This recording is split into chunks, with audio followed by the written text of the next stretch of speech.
Happy New Year! Wonderful 2021, bigger, better, and brighter are our wishes to all of you watching today. Absolutely. Now, when you think of the new year, Scott, we're already 6 days into 2021. Maybe you're thinking about getting back into shape and going to the gym. You're already in shape, but some people are thinking about getting back in shape or going to the gym, eating a little healthier, maybe getting their finances in order, a healthy financial checkup, if you will. But you put together an incredible list that I'm really, really excited to share here for the Healthy Home Checkup list. And there's 20 items, and I know it's going to be rapid fire, but it's something that we should all be thinking about for our homes, right? Absolutely. Lane, thanks so much for giving that preface. You know, this time of year, it's always about New Year's resolutions. It's about strengthening our resolves, beginning new habits. And everything we do is about the house at the Sack and Stone team, whether it's helping you sell the house or helping you enjoy your house more. And this list is exactly that.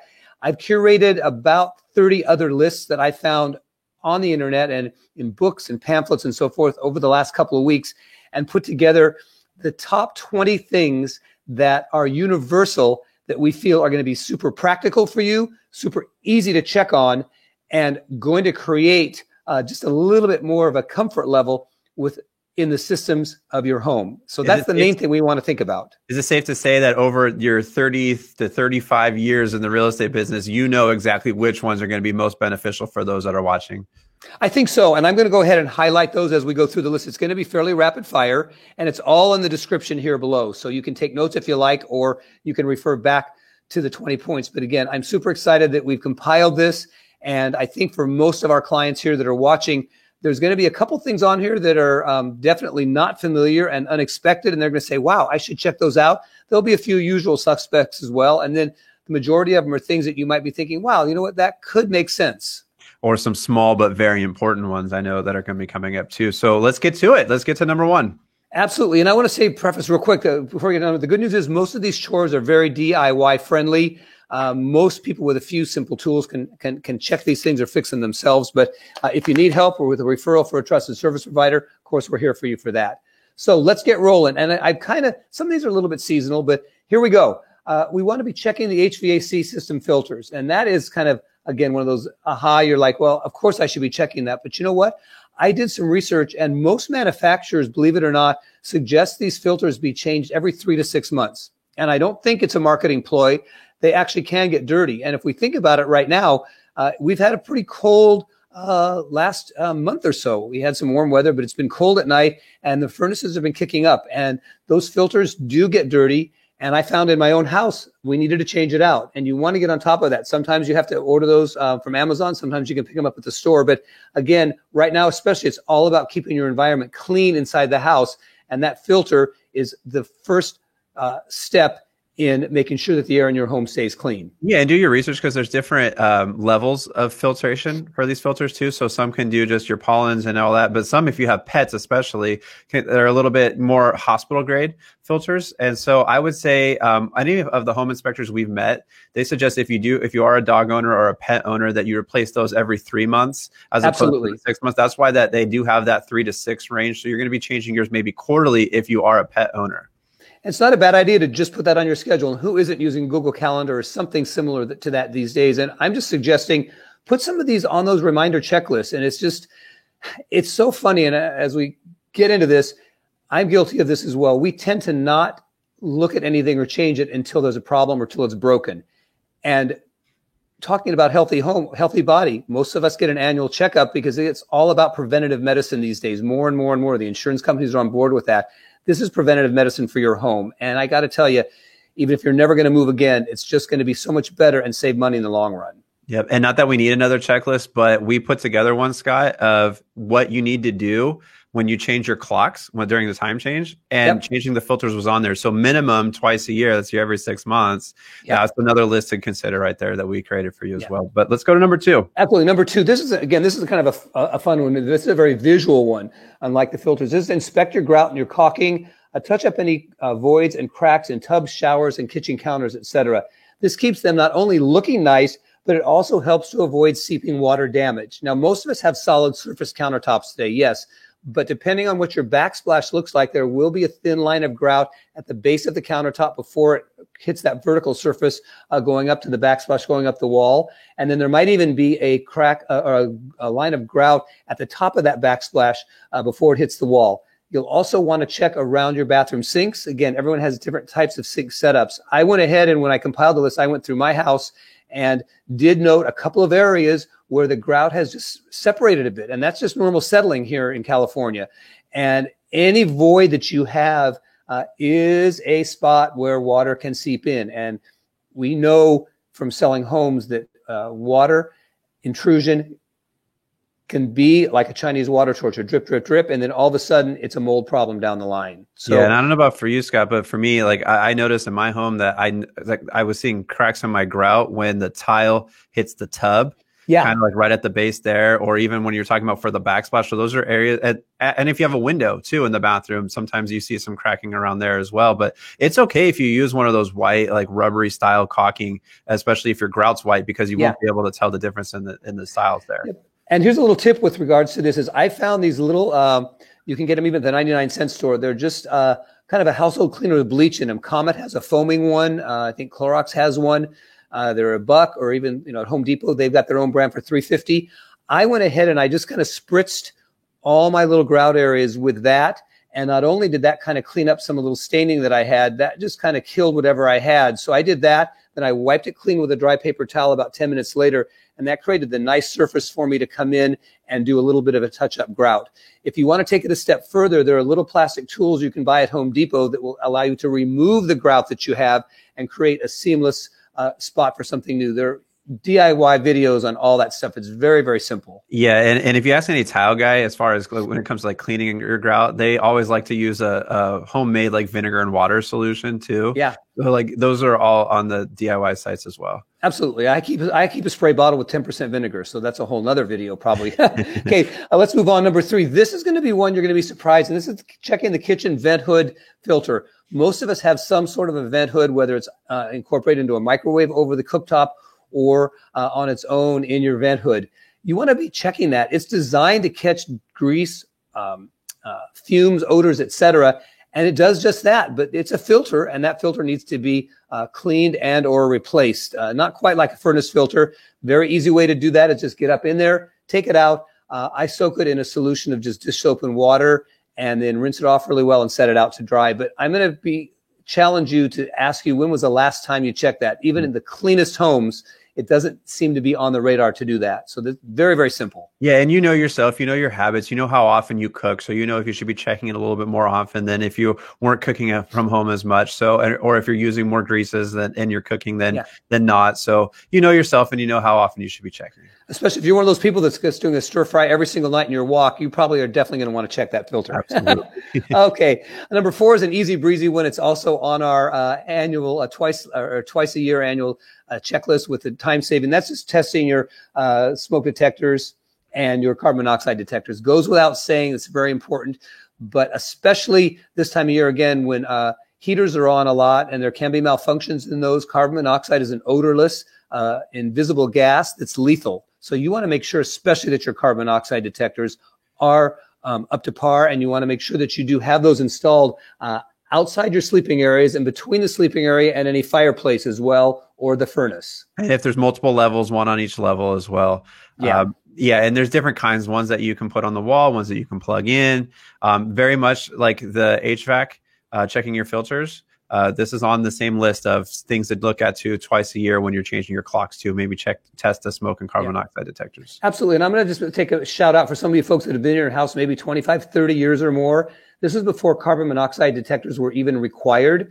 They are required to transfer a house now, but there's a good reason they're required. They save lives and they're not that expensive. So if you don't have a carbon monoxide detector, I'm going to, I think, echo Lane and say we highly, highly recommend that you do install them. Absolutely. Excellent. Number 5 goes along with this. It's a real quickie. It's just checking any fire extinguishers. If you have them in your house, we recommend having them. We know the experts out there recommend the same thing. Many a home has been saved buy a trusty fire extinguisher that was been at the ready when an unexpected fire popped up. So go ahead and just service those as needed. Check the tags. If you need to replace it, go out and replace it. Where do you keep your fire extinguisher? I have one small one under the kitchen sink, kind of mounted on the side of the cabinet. And then I have another one actually in the closet in my bedroom. Whether that's practical or not, I don't know, but my house is pretty small, and that's just the spot where it works. How about you? Same, under the kitchen sink, and then one in the garage as well. Both very small, skinny cylinders, but they're not big. They're just there for extra protection. It is, and you just never know. I mean, you never ever know. I mean, you don't want to hear that siren and have it coming down screaming down the street and turning into your own house because your spouse or your partner has caught a fire somewhere. Exactly. Okay. Moving on, we're a quarter of the way through. Thanks so much for hanging in there with us. Hopefully we're providing value so far. This is an interesting one that, again, when I curated from the list, I have to admit, I did not think about this one myself, but it was switch ceiling fans to run clockwise, which helps make sure you return heat to the room. We all know that depending on the rotation of the blades, it's either pushing air down or pushing air up. And at this time of year, you want the fans running clockwise so that you're returning that heat that your heater is generating back into the room. And also, I added myself, it's a good time to go ahead and maybe get up on a step stool or a ladder with help if you need to, and get a good cleaning done of those blades. Even with kind of routine dusting, the dirt can develop up on top of that. It's one of those areas we can't see. And even if you can't see it, it still can get dirty. So sometimes you get up there with a damp rag and just really give those guys a nice cleaning. Yeah, here's a fun fact. I was recently in Alaska, and one of the resorts that, in the middle of winter, by the way, so it was freezing. And one of the resorts that we stayed at, there was a note on the wall to say when we leave, we have to leave the fan running. And you'd be thinking, it's 10 below outside. Why would I want the fan running? But it's exactly for this, is to make sure that the heat keeps circulating throughout the room. So you don't have to be in 10 below, but obviously if nice, comfortable Orange County weather of 70 degrees right now, and you're still running a fan, it's important to have them running clockwise. Yeah, no, absolutely. And again, you're just increasing the efficiency in your house, and you're not going to have to turn your furnace up as high. So you're going to save money by doing this. So I thought that was a great, cool tip. Number 7, test all your GFCIs. Those are your ground fault circuit interrupters throughout the house. And again, if you have been in your house 30 years or more, you may not have GFCIs, but they are required. If you were to remodel or do anything, they're required anytime you're within, I think, 3 feet of a water source. So, and every kitchen island has to have them. Anywhere near a kitchen sink, a bar sink, a bathroom sink, anything where there's a water source. And again, a quick hit on these is they're designed to trip your circuit if they detect water, so that it helps avoid any possibility of electrocution near a water source. Yeah, essentially, if you can touch water and an outlet at the same time, that should be GFCI protected. Absolutely. And your GFCIs will generally have a little tester on them, and there's a way that you can test them to make sure that they're working properly. We just did a pre-inspection on a home we're listing for sale in downtown Huntington Beach, and believe it or not, one of their GFCIs was out, and we preemptively got that fixed. So or you can buy a little tester at Home Depot too. Yeah, you know what? Elaine's correct. The override switch on those GFCIs is if it trips, you can click it to go back on. But there is a tester you can buy at Home Depot, and that's what I do suggest to go ahead and test these. And it's a good thing to have around the house anyway, because sometimes you think it might not be working, and it is. Your tester will definitely confirm that one way or the other. Yep. Okay. Number 8 is to check your washing machine connections. This is very interesting because this is an area where there can be a very slow little drip, drip, drip, drip, and it can go undetected for months or even years. We actually see this many times when people move out of a home. When we're selling it, there'll have been a slow leak behind the washing machine, and there's a little puddle down below, or worse yet, a little bit of mold develops against the wall. It's very easy for you to just kind of, maybe with help, maybe this is where one of the kids can come into play. Get them up on the washer or dryer on their hands and knees and kind of peer back behind there. Just check your connections. A lot of times you have those recessed little plastic boxes in the wall for your connections. Everyone is a little bit different. Sometimes they're in the garage. Their faucets are different. Just check to make sure the connections are tight. Check your on and off valves. Make sure everything turns freely. The last thing you want is to have a valve be frozen up, and we'll talk about that more in another item with shutoff valves. But you just want to check all those connections and look for leaks, look for drips, check for the integrity of the hoses. It's a really good time to just do this and then act accordingly. And when I see a lot of these leaks happen, it's after they might removed the washing machine, and maybe it's gone and they're looking to replace it, or somebody moved out and it's, sitting without one for 24 hours. All of a sudden the drywall is completely soaked and they weren't properly capped. So if you are planning to remove, obviously, yes, test it, make sure there's no drip or anything, but maybe even cap them if you don't have anything there. So that way it prevents it from happening. Absolutely. And item 8A, which we'll update our list after the call today. Somehow it hiccuped when we were typing this up. Bonus tip, it's in the washer, it's in the dryer area. And that's double checking that your dryer vent is clear. Many dryers vent right outside from where the source of the dryer is. Some of them have a long tube that runs down the garage or who knows where. I can attest for the fact that even if you clean your lint filter on a regular basis, there can accumulate some debris and buildup inside those vent pipes, and it can become a fire hazard. So you definitely want to make sure that that conduit area, whatever it is, whatever from the dryer to where it exits, the vent exits out, is clean. And let's move on to number 9. And I think what we're going to do today, Lane, is to keep the integrity of this show and our timing. We'll wrap up after 10 today, and we'll do a bonus, and we'll add the other 10 for everyone's edification and education. But we don't want to overload. That's just a thought that I had. Even the wanting more, that's perfect. So make sure that they have to go for the second half of the 10. I think we'll do that. You have to keep. We want to keep you engaged and keep you excited. And again, we want you wanting more, so to speak. Okay, here's number 9. It's not a sexy one. It's again kind of in that line with the smoke detectors. It's a basic thing that everybody needs to be checking, and that's the water heater. And again, kind of like the previous topic, everyone's water heater is different. Some folks have lived in their home for 30 plus years. I hope the water heater has been changed at some point in time. But at the very least, you want to make sure that your straps are secure. Water heaters are required to be blocked now. So you want to make sure whatever blocking is between the water heater and the wall is solid and secure, and there's no spaces, no gaps. You want to check your pressure relief valve. You want to note if you hear any rumbling in the tank when the water heater's on. Believe it or not, if you hear a rumbling in the tank, that means there are rust flakes that have started to come off from the interior of the tank and are circulating in the water. And that's a surefire sign that that water heater is absolutely past its useful life. And we have heard that in the past.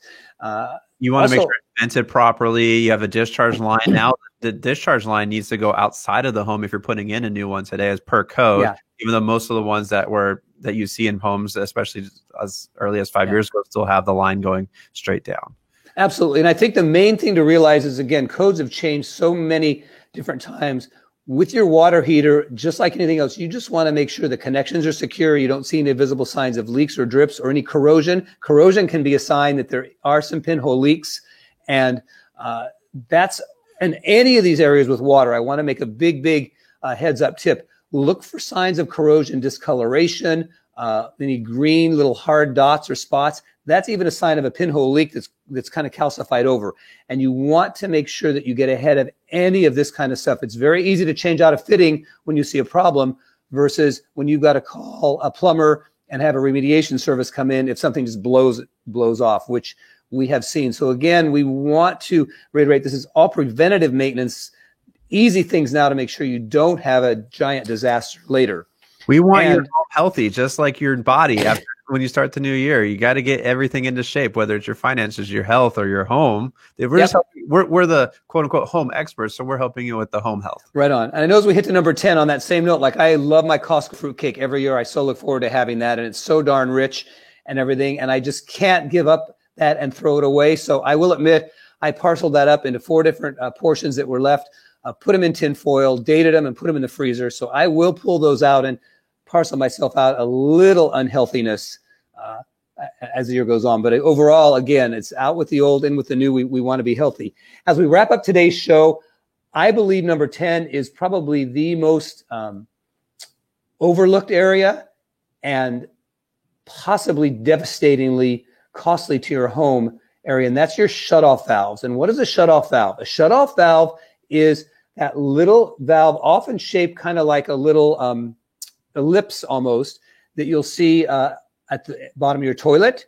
You'll have 2 under your sinks, one for hot and one for cold. These are the valves that are basically the stopgap between the source of the water and your plumbing system. So it's not a main shutoff like at the front of your house, but it shuts off the source, turns the water on off to the source of whatever that feature is. And I know Lane had a huge issue with his house lately. I'm going to let him share with you, but this is where I go back, and I can't stress enough. This is a perfect way to end today. Check these, check these, check these. Look for little signs of pinhole leaks. Look for little bits of corrosion. If your valves, and oftentimes we see this on home inspection, if they're frozen or they don't turn freely, I want you to be able to go and test every single one of these valves. If they don't turn freely, don't force them, because oftentimes you can force one open. If it's been sedentary for a year or decades, you're going to force it and it'll pop off. If it doesn't move freely, you want to consider changing it out. You can DIY videos how to do it yourself or call a plumber to do that. Now, it's not code, but there's a new type of valve out there called a quarter turn valve that doesn't look like that elliptical valve. It's more of a little teardrop, if you will, with a little handle on top. And it's a quarter turn, and it has it's got some sort of a gate valve on them. Again, I'm not a plumber, but these are designed to not freeze up. And I actually prefer those. A lot of my plumber friends do prefer the quarter turns. As I've changed them out of my own house, I've gone to quarter turn. Lane, I'll get off my soapbox here. Tell us about your recent experience and what you have done to try to mitigate this in the future. Same thing. We went with quarter turns, but we had an angle stop valve in the toilet in one of our hall bathrooms that doesn't get used very often. And it just started leaking on its own. One of the nuts at the end of the angle stop was cracked. And so the water just kept going out of it. And because we don't use that room as often, next thing you know, half the house is flooded. So it was kind of a disappointment, because every inspection that I've ever been on, including my own, when I purchased the home, the recommendation is to change out all the quarter turns, especially if, or excuse me, I didn't say quarter turns, but change all the angle stop valves, and preferably 2 quarter turns when you do so. So that way you're starting kind of brand new and don't have to really worry about it. But then also very similar to the HVAC and very similar to a couple of the other items we talked about, we do have this on our list of things to do twice a year. As far as when you're changing the clocks, these are one of the things that you should go around the house doing. Maybe do your little quarter turns or switch your valves on and off. And if they don't go easily, it's probably a good sign it's time to change. Yep. And again, we're not saying you got to go spend a whole bunch of money and change all your valves out, but the main thing is make sure that the valves do freely turn. And I'm going to bet for some of you that have the older elliptical style valves, you're going to go and you're going to find one or more that are frozen or just really don't want to turn. So if whether you're staying or selling or whatever, you're going to want to be up to date and just have that peace of mind. Yeah. And we just had an inspection, by the way, too, where the inspector, checks everything, and that one was corroded shut, and he forced it a little too hard, and boom, it popped off, and there was a leak just in the middle of the inspection because he couldn't turn that valve. So yeah, it's really important to keep those lubricated, keep checking them, and make sure that everything's working out well for you. Absolutely. Well, I think, again, it's taken us 20 minutes to get through 10. I hope we've created value for you, given you some things that you can check on, and maybe, just maybe for some of you, will save you some potential disasters and money. If you like what you've seen here on today's show, we'll definitely add the other 10 in a subsequent show. But we can't stress enough how grateful we are for your business, past and future, and one to pass this healthy home checklist along to just have you have a great 2021 inside the house as well. Yeah, we're going to make sure that all of these items we discussed are in the description, so you can easily access them at any time and access this video, whether you're watching on YouTube or Facebook, at any time. We like expanding a little bit more on these particular items and give you some additional tips and tricks. So if you're reading something that you want to learn a little bit more about just don't hesitate to either comment, message us, or reach out to us via phone. We're happy to help. And we also have the handyman and the people that can help you if you don't want to do DIY. Do it yourself, because I'm kind of the one that maybe hires people to get it done properly in the right way, where I know Philip on the team, he's a big DIYer, so everybody's different, but there's no wrong answer either. And I am very lucky. I'll give a shout out to other team member and my life partner, Philip, because he's the handiest guy that I know, and he can do all of this stuff in his sleep. But to Lane's point, Lane's more of I'm going to hire the guy, and wherever you are in a hybrid in the middle, do take time to check out these things. It is super, super important. And thanks for watching today. And I also want to shout out to you. If you've got anything that you think that is not on our list, we really, really want to hear from you. I think that I researched pretty darn well. And especially for our Western climates here, for those of you who do in the East Coast, there are a few things that are more related with snow and ice and whatnot. But if you've got something to add that you think can be valued for our listeners and our clients, please do let us know. Thank you so much for watching, and stay tuned for next week's SNL show. Absolutely. Happy 2021.